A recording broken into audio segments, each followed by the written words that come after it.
Continuamos con estas actividades conmemorativas de los 50 años del movimiento estudiantil del 68, con esta segunda parte el día de hoy de nuestro coloquio Ciudadanías en Movimiento. Y para mí y para la universidad siempre es un enorme placer y un honor contarla con la presencia de José Woldenberg. José, muchísimas gracias por estar con nosotros. Buenas tardes. El maestro José Woldenberg es profesor de la Facultad de Ciencias Políticas y Sociales de la UNAM, estudió Sociología y cuenta con maestría en Estudios Latinoamericanos y doctorado en Ciencias Políticas por la UNAM. Es miembro del Sistema Nacional de Investigadores, actualmente es colaborador semanal del periódico, bueno, ya no del Reforma, ahora del Universal. También ha colaborado con 1+1, El Porvenir, La Jornada, La Opinión, El Diario de Yucatán y los semanarios Punto y etcétera.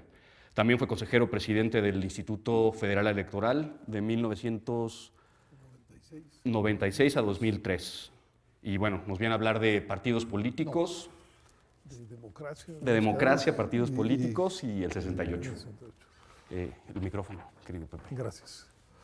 Muy buenas tardes. Primero agradecer a la universidad, en especial a Jorge Volpi, la invitación para estar el día de hoy con ustedes, a Rodrigo Cordera su presentación, y traía un texto que pensaba leer, pero creo que no es conveniente. Creo que lo mejor sería una plática quizá incluso un poco más informal en base a este guión, bajo la siguiente idea.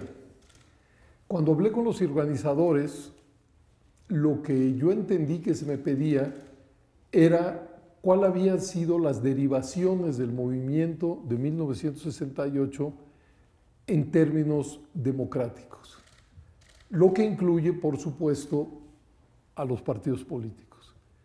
Pero el centro era ese, y a eso me voy a ceñir. Es decir, ¿cuál fue el impacto del 68 y qué pasó después del 68 en términos democráticos? Me gustaría empezar por lo elemental, que creo que es en este caso lo fundamental. Recordar el pliego petitorio de aquel potente movimiento. Los 6 puntos eran: libertad a los presos políticos, destitución de los generales Luis Cueto Ramírez y Raúl Mendiolea, así como también del teniente coronel Armando Frías, que eran el jefe y el subjefe de la policía capitalina.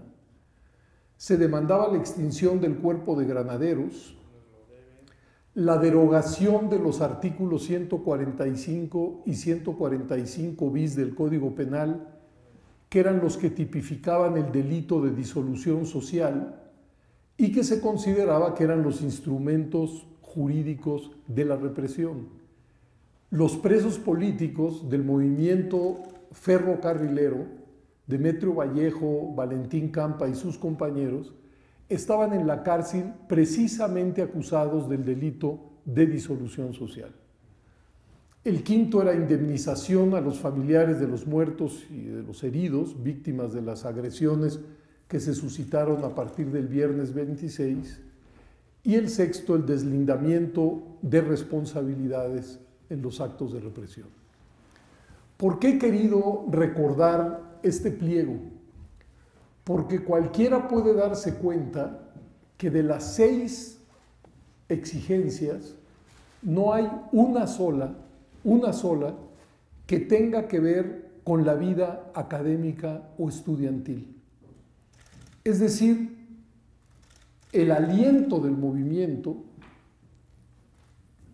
era un aliento por libertades de carácter democrático. México era ya entonces un país modernizado, si se quiere de manera contrahecha, pero era un país que había dejado de ser rural para ser un país mayoritariamente urbano. Habían crecido la industria, los servicios. Era un país más conectado con el mundo y, sin embargo, era un país cuyas rutinas políticas no se correspondían con las nuevas realidades. El clima de la política era un clima opresivo. un partido oficial, censura, incluso censura previa en algunas actividades como el cine,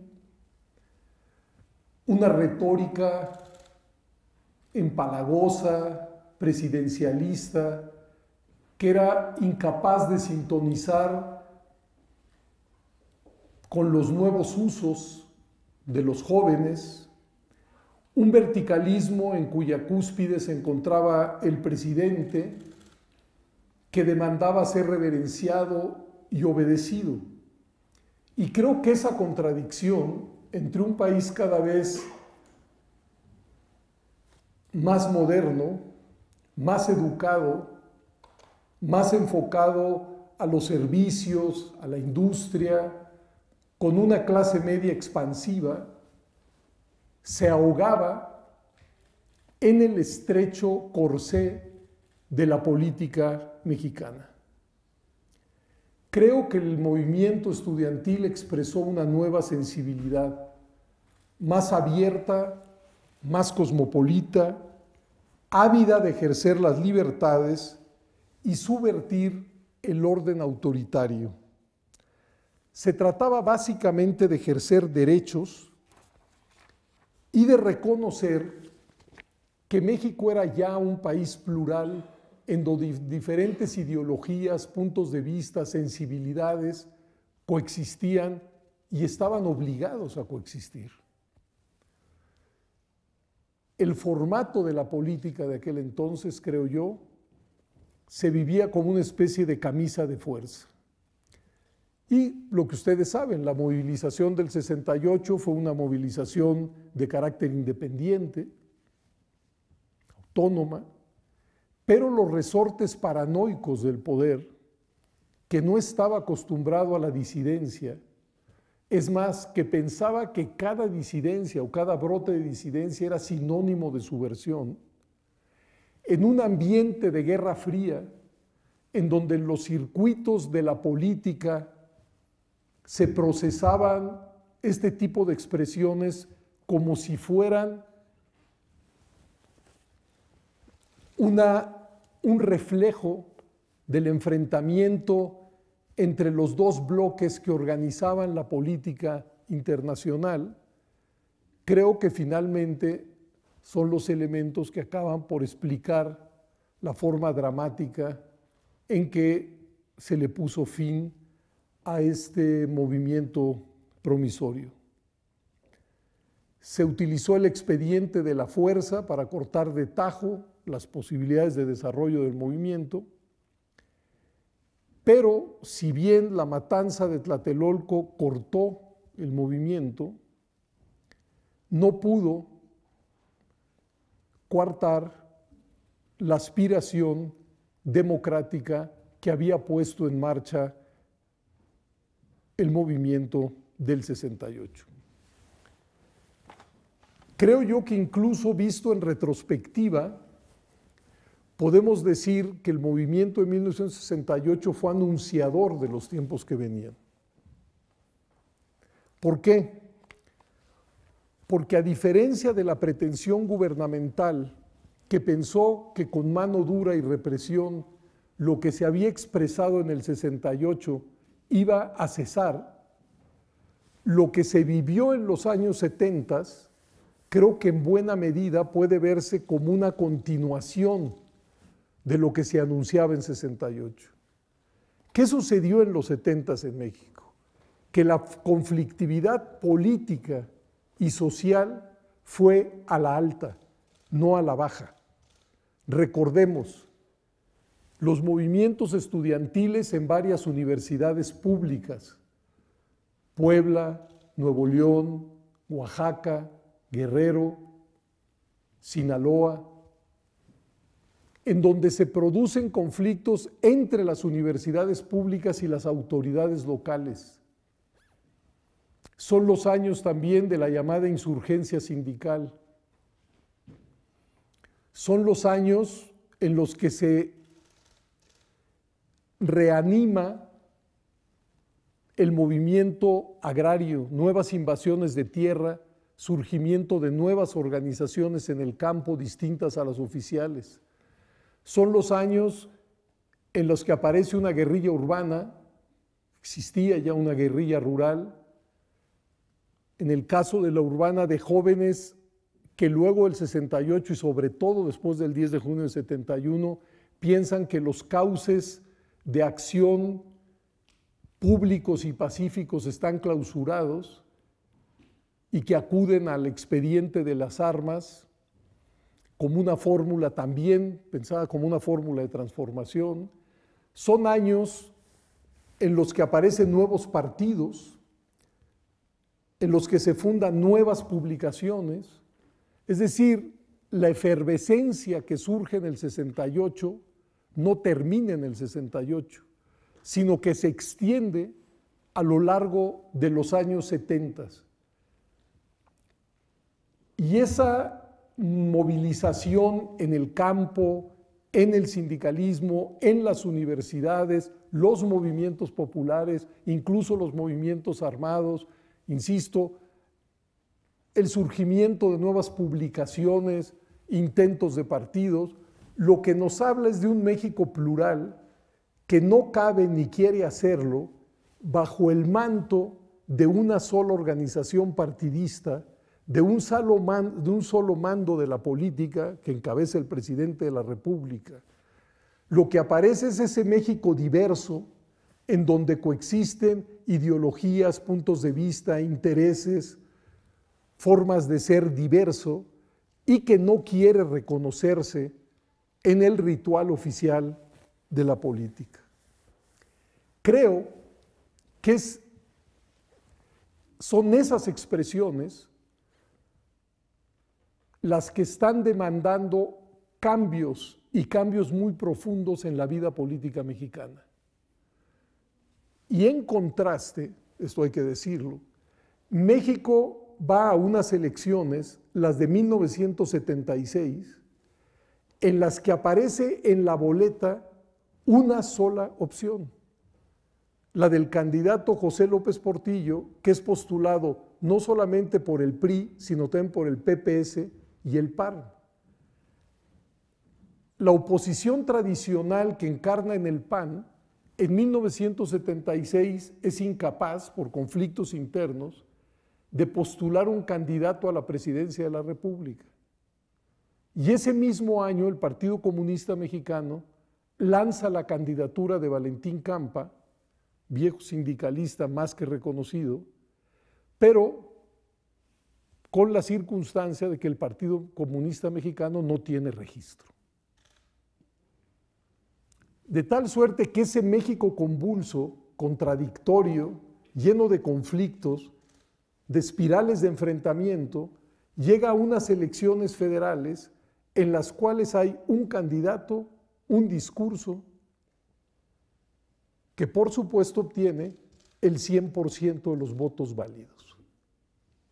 Esa es la gran paradoja, digo yo, del 76. El país está convulsionado y al mismo tiempo el mundo de las instituciones oficiales electorales es un mundo de aparentes, subrayo lo de aparentes, unanimidades. Hay un divorcio entre la política real y la política institucional. Y creo que es ese divorcio el que prende los focos rojos en los propios circuitos de gobierno y que lleva al presidente electo López Portillo a ordenarle a su secretario de Gobernación, Jesús Reyes Heroles, que diseñe una reforma política intentando conectar el mundo oficial con ese mundo real, en donde palpita la pluralidad política. Y creo que aquella reforma, la de 1977, que visto en retrospectiva, puede ser considerada como una reforma mínima, es, desde mi muy particular punto de vista, una reforma cuyos efectos son similares a los de la pequeña piedra que al rodar acaba generando una luz. porque si bien desde el gobierno se le piensa como una reforma preventiva, como una especie de válvula de seguridad, los partidos opositores, a partir de esa reforma, la van a ver como una fórmula para ir creciendo, para ir entrando en contacto con nuevas franjas de la población, para ir a elecciones e ir ganando algunos cargos municipales, estando en el Congreso, etcétera, etcétera. ¿En qué consistió aquella reforma? Lo digo en dos frases. Uno, en abrir la puerta para que aquellas organizaciones políticas a las que se mantenía artificialmente marginadas del mundo institucional electoral pudieran ingresar. Y dos, se hizo una nueva fórmula de integración de la Cámara de Diputados, ustedes lo saben, que a los diputados uninominales se les sumó en aquel entonces 100 diputados plurinominales, eran 300 y 100. ¿Para qué? Para inyectarle un cierto pluralismo a la representación. Por eso digo, visto desde hoy, más de 40 años, la reforma puede aparecer como una reforma mínima, pero la verdad es que fue una reforma que en su despliegue demandó nuevas y más profundas reformas. No quiero hacer toda la historia de las sucesivas reformas en esta materia, me voy a referir solamente a otras dos, pero lo que quiero señalar es que lo que apareció en el 68 creo que empezó a encontrar un cierto cauce con la reforma de 1977. Porque la reforma del 77 lo que reconoce es el pluralismo político realmente existente en el país e intenta, aunque sea de manera preventiva, ofrecer un lugar en las instituciones del Estado a esa diversidad política que ya coexiste en la sociedad. Los primeros años, incluso posteriores a la reforma del 77, los cambios empiezan a producir casi por goteo. Distintos partidos políticos empiezan a ganar algunas presidencias municipales. Hay, por lo menos, así está diseñado en la ley, un 25% de diputados que ya no son miembros del partido oficial, de tal suerte que la Cámara de Diputados por lo menos se empieza a animar. Es por lo menos un espacio donde convive y compite la diversidad política. Las discusiones son más interesantes que las del pasado, aunque el PRI en aquel entonces sigue manteniendo no solamente la mayoría absoluta, sino incluso la mayoría calificada, por no hablar del Senado, donde tiene el 100% de los senadores. Es decir, este es un proceso gradual. Pero lo que hoy se ve como una rutina, por ejemplo, son años en los que aparecen en radio y televisión los primeros programas de los partidos políticos de oposición. Y en su momento fueron una enorme novedad, porque aparecían esas fuerzas como fuerzas legítimas, fuerzas de mexicanos que tenían idearios, puntos de vista y planteamientos distintos a los oficiales y que por eso mismo tenían derecho de expresarse a través de los grandes medios masivos de comunicación.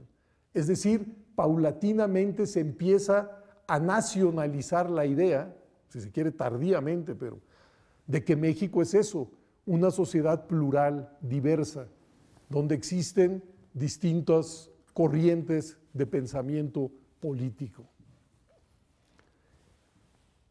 Salto. Un nuevo jalón en este proceso democratizador es sin duda lo que sucede en el año 1987-88. Como ustedes saben, una escisión en las filas del Partido Revolucionario Institucional, a cargo de la corriente democrática, postula a la presidencia de la República al ingeniero Cuauhtémoc Cárdenas, que es apoyado en el inicio por tres partidos políticos, el PPS, el Partido del Frente Cardenista y el PARM, que hasta ese momento habían girado en torno al partido oficial, al PRI. Y todavía al final de esa contienda, el candidato del Partido Mexicano Socialista, que era el ingeniero Eberto Castillo, declina y se suma a la candidatura de Cuauhtémoc Cárdenas. ¿Por qué lo traigo a la mente? Porque estoy convencido que son las primeras elecciones presidenciales del país auténticamente competidas. Y esas elecciones, las del 88, como diría un mal cómico, traen una muy buena y una muy mala noticia al país. La buena noticia es que para quien quisiera verlo, era claro que el México diverso y contradictorio que estaba en acto no cabía ni quería hacerlo bajo la organización de un solo partido político. Era claro que ese México diverso buscaba diferentes referentes políticos y los embarnecía. Incluso viendo los resultados electorales, que fueron parte de un litigio postelectoral más que agudo, puede uno constatar que ya no estamos hablando de fuerzas marginales. Oficialmente se le reconoció al ingeniero Cárdenas el 30% de la votación, y si mal no recuerdo, a Manuel Cloutier del PAN alrededor del 17%. Quiere decir que incluso en las cifras oficiales, que seguramente fueron maquilladas, pero incluso en esas cifras, lo que nos estaba diciendo en esas cifras era que de cada 2 mexicanos, uno había votado por el candidato oficial, pero uno había votado por fuerzas distintas y enfrentadas al oficialismo. Creo que esa fue la buena noticia. La mala, todos ustedes la conocen, fue muy claro que ni las normas, ni las instituciones, ni los operadores políticos estaban capacitados para procesar con limpieza los resultados de esa elección. Y vivimos una enorme crisis postelectoral. ¿Por qué lo traigo a cuento? Porque ese fue el segundo momento de una reforma relevante, la reforma de 1989-90, que es la que crea las instituciones electorales que hasta el presente, con muchas reformas posteriores, son las encargadas de organizar y procesar los litigios en materia electoral. Pongo nada más un ejemplo para que vean la profundidad de esa reforma.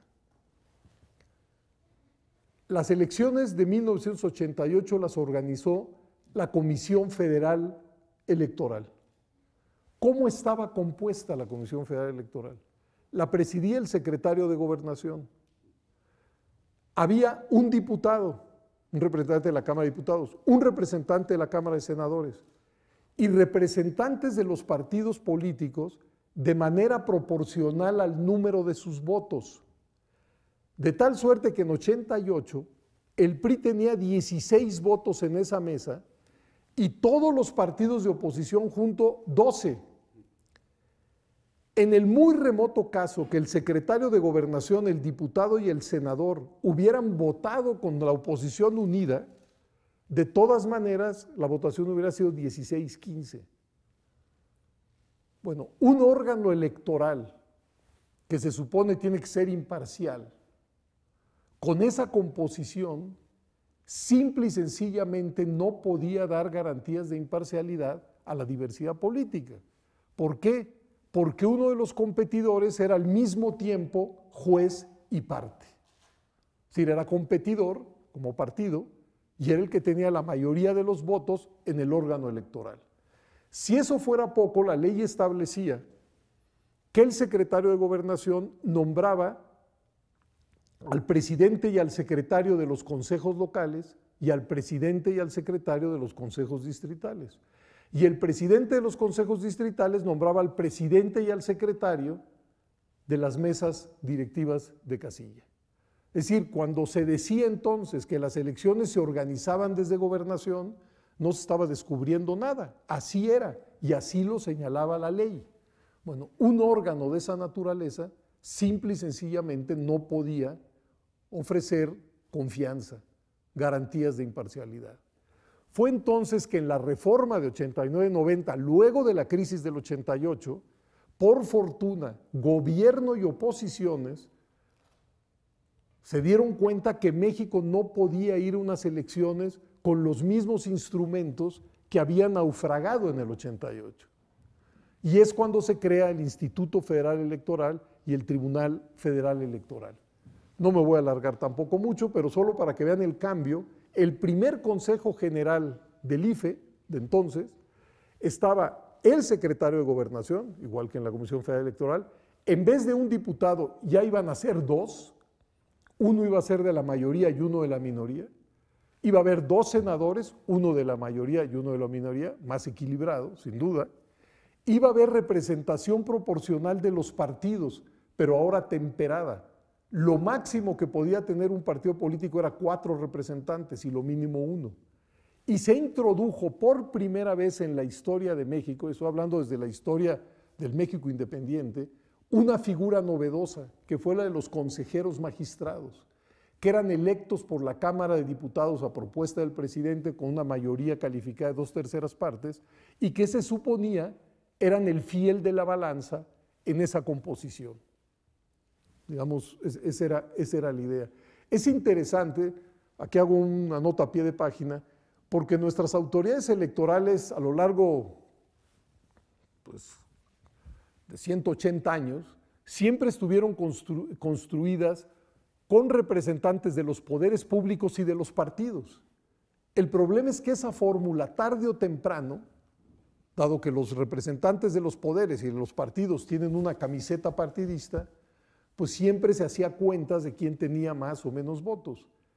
La reforma de 89-90 introduce esta nueva figura, consejeros magistrados que por encima, esa es la teoría, de las pulsiones políticas puedan ser el fiel de la balanza, de tal suerte que un partido político, o el gobierno o el Congreso, no lleven agua a sus molinos. Ese fue un segundo cambio muy importante, y las elecciones del año 1994 fueron ya elecciones donde los votos se contaron y se contaron bien. De hecho, no hubo conflicto postelectoral, pero surgió un nuevo problema, y es que las condiciones de la competencia de esas elecciones no habían sido equitativas. Esto les va a sonar extraño. Los partidos políticos recibían financiamiento público desde la reforma del 77, pero hasta 1994 estos mismos partidos no tenían obligación de informarle a nadie de sus ingresos y su gasto. Así estaba diseñada la ley. Fue hasta 1993, quiere decir que en esta materia estamos dando todavía los primeros pasos, fue hasta 1993 que se estableció que los recursos de los partidos políticos serían fiscalizados por la autoridad electoral y dados a conocer. Y gracias a esa fiscalización, los consejeros electorales de entonces fueron capaces de documentar lo que todos sabíamos, pero que ninguna autoridad había documentado, y era que las condiciones de la competencia eran marcadamente equitativas. El informe de aquellos consejeros señalaba que de cada 10 pesos que se habían gastado en 1994 en la campaña electoral, 8 los había gastado un solo partido, el PRI, y 2 el resto de los partidos. Además, en 1994 se empezaron a hacer los monitoreos de comportamiento de los noticiarios de radio y televisión. Bueno, el primer monitoreo realmente lo hizo un profesor de la Universidad de Guadalajara en 1988, el profesor Pablo Arredondo, y tuvo su impacto en aquel 1988. Recuerdo que él solo monitoreó dos noticieros, el de 24 horas de Canal 2 y el Día a Día, que era el noticiero del Canal 13. Y no recuerdo las cifras, pero eran de esta magnitud. Él nada más lo que hizo es cuántos minutos y segundos a lo largo de la campaña le habían dado a cada candidato. Y las cifras eran como las siguientes. Al candidato del PRI, que entonces era el licenciado Salinas de Gortari, alrededor del 88% del tiempo. Al partido que lo seguía como el 3 o el 1%. Y luego había, no sé, un 6 o 7% de noticias conjuntas. Era algo que, otra vez, que todo el mundo sabía, pero al hacer el recuento era evidente que las condiciones de la competencia de nuestros procesos electorales estaban totalmente desequilibradas. Y esto me lleva al tercer episodio de estas reformas, que es el de 1996, que quiero subrayar. Si en 77 lo que se trató es de que entraran los que estaban excluidos y de inyectarle un cierto pluralismo al Congreso, y si en 89-90 de lo que se trató fue de construir una autoridad electoral independiente y sobre todo imparcial, la reforma del 96 lo que intentó fue crear condiciones de la competencia medianamente equitativas. Y los legisladores, con buen tino, tomaron dos palancas muy poderosas para generar esas condiciones equitativas de la competencia. Una fue el dinero, hoy tan vilipendiado, pero así fue. Se incrementó de manera considerable el financiamiento público a los partidos y se decidió que se iba a distribuir el 70% de ese dinero de manera proporcional al número de votos que hubieran obtenido en la elección anterior y 30% de manera igualitaria. Tres fueron los objetivos explícitos que se señalaron para esa operación. Uno, no cabía duda, y creo que no debería caber a la fecha, independientemente de la fama pública que tenga el asunto, que el financiamiento público es más transparente que el privado. No hay duda. Todos ustedes y yo sabemos cuánto dinero y qué día reciben los partidos políticos de financiamiento público. El financiamiento privado dependemos que ellos lo quieran reportar. Entonces, es más transparente. Dos, se buscaba explícitamente equilibrar las condiciones de la competencia. Se decía, si no hay un piso básico de equidad, nuestras elecciones podrán ser, al final se podrán contar bien los votos, ya había sucedido en 94, pero pues la cancha no está pareja y no hay, digamos, una contienda libre, digamos, equitativa. Y el tercer objetivo que se buscaba era que los partidos no fueran dependientes ni de los grandes grupos económicos o peor aún, de los grupos delincuenciales. Entonces, por eso ese financiamiento. Y la otra palanca que activaron los legisladores fue la del acceso a los medios masivos de comunicación.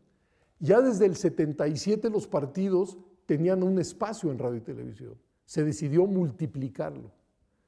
Como además recibieron tanto dinero, por primera vez en las elecciones del 97 pudieron comprar espacios en radio y televisión como nunca antes. E incluso eso hizo que el trato hacia los partidos por parte de los concesionarios fuera distinto. Y en tercer lugar, además, digamos, de los tiempos oficiales y de la compra de espacios en radio y televisión, los legisladores no fueron omisos en relación a un tema, que era el del comportamiento de los noticiarios de radio y televisión. Era quizá el tema más difícil. Se había ya ilustrado cómo había un tratamiento faccioso de las campañas electorales por parte de los noticiarios de radio y televisión. Pero ¿qué hacer? No es fácil porque si uno se pasa, acaba erosionando la libertad de expresión. Pero hubo una medida muy interesante que creo que ha dado algo de resultados. Bueno, eso ya que el contexto ha venido cambiando, por supuesto. Y es la siguiente: se estableció que la autoridad electoral estaba obligada a hacer un monitoreo del comportamiento de los noticieros y decirle al público cuántos minutos y segundos cada noticiero le daba a cada uno de los candidatos y partidos. La autoridad lo iba a dar a conocer al público y eso era todo. No había sanción si no había, y no hay sanción si no hay una cobertura equilibrada, precisamente para no vulnerar la libertad de expresión. Pero hay una especie de sanción moral, moral y política. Cuando la autoridad dice, vea público, el noticiero X le ha dado tanto por ciento a este, tanto por ciento y tanto por ciento de su tiempo. Entonces, esas fueron las medidas, por un lado el financiamiento y por otro lado el acceso a radio y televisión, que digo yo, crearon un piso medianamente equitativo para las contiendas electorales. Y una vez que fuimos capaces de tener autoridades electorales imparciales, por un lado, condiciones de la competencia equitativas y no exclusiones de ninguna fuerza política relevante del escenario político electoral, lo demás lo empezaron a hacer los electores votando, y los electores votando lo siguen haciendo. A partir de ese momento hemos tenido fenómenos de alternancia en las gubernaturas, en las presidencias municipales, en la presidencia de la República. Los congresos han tenido diferentes composiciones, todas ellas plurales, y a diferencia del pasado, digamos del 68, si uno compara el mundo de la representación política del 68 y el mundo de la representación política 50 años después, se da cuenta de que ha habido un cambio que creo que vale la pena valorar. Aquel era un mundo de unanimidades y este es un mundo de pluralismo en acto. No quiere decir que hoy no existan conflictos y problemas mayúsculos, la corrupción y la violencia y la inseguridad y el no crecimiento económico y las desigualdades. Por supuesto que eso está ahí y todo eso impacta nuestra vida política y nuestra vida social. No estoy diciendo que hemos llegado a algo así como el paraíso, ni mucho menos. Pero lo que no hay duda es que la vida política de entonces y la de hoy sí se vive, digamos, en un ambiente muy diferente. Algunos datos. Hasta 1968 y desde 1929, todos los presidentes de la República habían salido de las filas del PNR, PRM, PRI. Todos.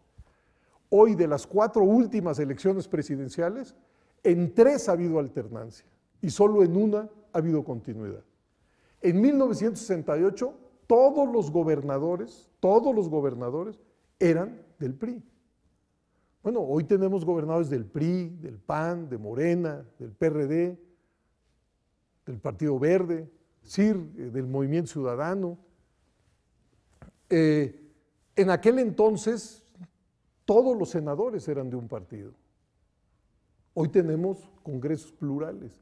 Bueno, y todo eso que sucedió, y ese es mi punto, es que no hubiese sido posible sin un momento como el 68.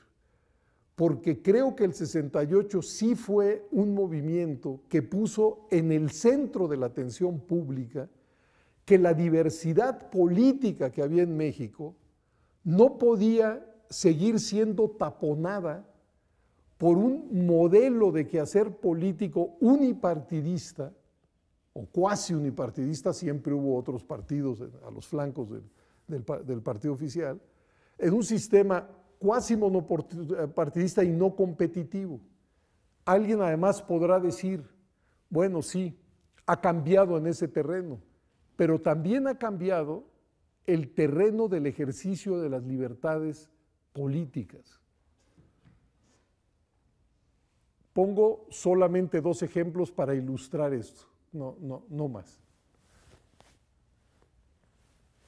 En aquel entonces, en los años fines de los 60 y todavía buena parte de los 70, hasta antes de la reforma política, si una organización no oficial quería publicar un desplegado en algún diario de la República, tenía que pasar censura previa, incluso pagando por adelantado, incluso pagando en efectivo.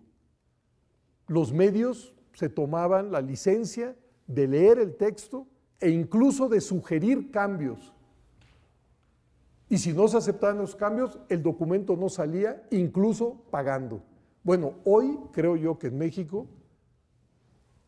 eso no sucedería ni en el periódico más oficialista de los oficialistas. O otro botón de muestra. Ustedes saben que en la legislación electoral hay un precepto que señala que al inicio de cada campaña electoral, los concesionarios de radio y televisión deben entregarle al INE un menú de sus tiempos y costos de su publicidad. Ahí sigue en la ley. Parece un asunto innecesario. ¿Por qué está en la ley? Porque todavía en los primeros años 90, los partidos opositores decían que ni queriendo comprar espacio en radio y televisión, los concesionarios se los vendían, porque temían las represalias. Fue necesario poner una disposición de esa naturaleza para que lo que hoy tenemos, digamos, hoy estoy seguro que si no existiera esa disposición, cualquier partido llegaría, digo, si pudieran comprar, ahora ya no pueden comprar espacio en radio y televisión, pero si pudieran comprar seguramente se los venderían. Pero esa disposición fue necesaria precisamente por eso. Termino. Creo que si vemos la historia de 50 años, que es demasiado decir, y yo por supuesto que he hecho una síntesis demasiado apretada, creo que si en algún espacio ha habido cambios, es precisamente en el de la política. Y creo que en el fondo de ese cambio, lo que está es una sociedad diferenciada en su ideología, en sus usos y costumbres, en sus formas de ser, en su sensibilidad, en sus puntos de vista, en sus intereses, en sus programas, que no cabía ya hace 50 años en un formato autoritario. Y que por fortuna fue capaz esa sociedad diversa de crear un nuevo formato para el despliegue de la política, que no es otro que el de la germinal democracia, pues que hemos sido capaces en México de generar. Y cuando digo germinal democracia lo digo a conciencia, tiene muy pocos años y es germinal, está empezando, llena de contrahechuras, llena de problemas, hacia donde uno voltee ve zonas ominosas, ve obstáculos, ve violaciones a los derechos, etcétera, etcétera. Pero si lo vemos desde una perspectiva histórica, no me cabe duda que México pasó de un sistema de partido hegemónico, como lo llamó Sartori, a un sistema plural de partidos, que México pasó de elecciones sin competencia a elecciones competidas, que esos dos fenómenos hicieron que el mundo de la representación política dejara de ser monocolor para ser un mundo de la representación política plural, y para que ello impactara el propio funcionamiento de los órganos de gobierno legislativos y judiciales que diseña la Constitución. Porque gracias a eso pasamos de una presidencia omnipotente a una presidencia acotada por otros poderes. Pasamos de un Congreso que en lo fundamental estaba subordinado a la voluntad presidencial a un Congreso cuya mecánica se explica por su correlación de fuerzas. E incluso pasamos de una Suprema Corte que durante años, décadas, en materia política fue una especie de cero a la izquierda, subrayo en materia política, a una Corte que hoy tiene una centralidad en materia política enorme a través de las controversias constitucionales y las acciones de inconstitucionalidad. Es decir, que ese cambio está ahí, es mensurable y se puede ver. Y que, insisto en ello, el sistema de partido que tenemos, el sistema electoral que tenemos, el sistema de gobierno que tenemos y la ampliación de las libertades públicas y políticas no podrían y no pueden explicarse sin aquel momento estelar en donde los jóvenes de la capital, y no solo de la capital, también algunas dijeron, basta ya. No queremos instrumentos que inhiban la acción política, que persigan la acción política, ni normas que se apliquen a los opositores para que estos acaben en la cárcel. Y por eso empecé recordando el pliego petitorio de aquellos años. Muchas gracias. Bueno, pues muchas gracias y muchas gracias al maestro José Woldenberg. Muchas gracias a ustedes por invitarme, gracias a ustedes por su atención, por las preguntas y pues muchas gracias.